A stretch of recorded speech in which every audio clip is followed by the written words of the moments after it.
Hello friends, ഞാൻ അബ്ദുൽ ജലീൽ. ഇന്നലെ കല്യാണത്തിന് പോയ സമയത്ത് ഒരു സുഹൃത്തിനെ കണ്ടു, പഴയ സുഹൃത്തിനെ. അപ്പോൾ അദ്ദേഹം എന്നോട് പറഞ്ഞു, ഞാൻ ഫേസ്ബുക്കിലൂടെ കാണാറുണ്ട്, അതുകൊണ്ട് പെട്ടെന്ന് മനസ്സിലായി, വീഡിയോ ഒക്കെ ഇഷ്ടമാണ്, നന്നായിട്ടെന്നൊക്കെ പറഞ്ഞു. ഞാൻ പറഞ്ഞു ഓക്കെ, താങ്ക് യു, സന്തോഷം എന്നൊക്കെ പറഞ്ഞു. അപ്പം അദ്ദേഹം പിന്നീട് പറഞ്ഞൊരു കാര്യം, അദ്ദേഹത്തിനും ഫേസ്ബുക്കിൽ വീഡിയോ അപ്ലോഡ് ചെയ്യുന്ന ആഗ്രഹമുണ്ട്.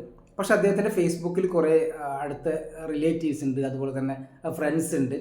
അവരൊക്കെ എന്ത് വിചാരിക്കും, അവരൊക്കെ ക്രിറ്റിസൈസ് ചെയ്തില്ലേ, അതുപോലെ തന്നെ ചീത്ത പറയില്ല എന്നൊക്കെ വിചാരിച്ചിട്ടാണ് ചെയ്യാത്തതെന്ന് പറഞ്ഞു. പിന്നീട് അദ്ദേഹം ഓക്കെ കാണാനൊക്കെ പറഞ്ഞ് പോയി. അപ്പം ഞാൻ ചിന്തിച്ചത് ഇതുപോലെ ഒരാൾ മാത്രമല്ല, ഇഷ്ടംപോലെ ആൾക്കാരുണ്ട്. അവരെന്ത് വിചാരിക്കും, ഇവരെന്ത് വിചാരിക്കും എന്നൊക്കെ വിചാരിച്ചിട്ട് ഒരു കാര്യം ചെയ്യാത്ത ആൾക്കാർ. അപ്പം ഞാൻ പറയുന്നത്, if you want to save yourself from criticism, നിങ്ങൾ ക്രിറ്റിസിസം മാറി നിൽക്കാൻ ആഗ്രഹിക്കുന്നുണ്ടെങ്കിൽ എൻ്റെ കയ്യിൽ ഒരു 3 ടിപ്സ് ഉണ്ട്. Okay, I got 3 tips, very helpful. എന്താണ്?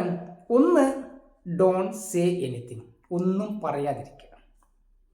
രണ്ടാമത്, ഡോണ്ട് ഡു എനിത്തിങ്, ഒന്നും ചെയ്യാതിരിക്കുക. മൂന്നാമത്, ഡോണ്ട് ബി എനിത്തിങ്, ഒന്നും ആവാതിരിക്കുക.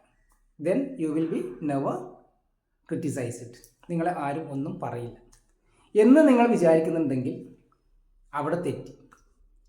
Still you will be criticised. അതെന്തിനാ? ഒന്നും ചെയ്യാത്തതിന്. എന്തെങ്കിലും ചെയ്താലും നിങ്ങളെ ആൾക്കാർ ക്രിറ്റിസൈസ് ചെയ്യും, ഒന്നും ചെയ്തിട്ടില്ലെങ്കിലും ചെയ്യും. അപ്പോൾ നല്ലത് എന്താണ്? നിങ്ങൾക്ക് ഇഷ്ടമുള്ള കാര്യം ചെയ്തുകൊണ്ട് വിമർശനം വാങ്ങുക എന്നുള്ളതാണ് അല്ലേ, അതിൽ നല്ലത്. അപ്പോൾ 2025 സ്റ്റാർട്ടിംഗ് ആണ്. ഈ ഒരു വർഷമെങ്കിലും എന്ത് ചെയ്യാം, അവരെന്ത് വിചാരിക്കും, ഇവരെന്ത് വിചാരിക്കും, ആ ചിന്ത മാറ്റി വെച്ചുകൊണ്ട് ഇഷ്ടമുള്ള കാര്യങ്ങൾ ചെയ്യാം. Thank you so much.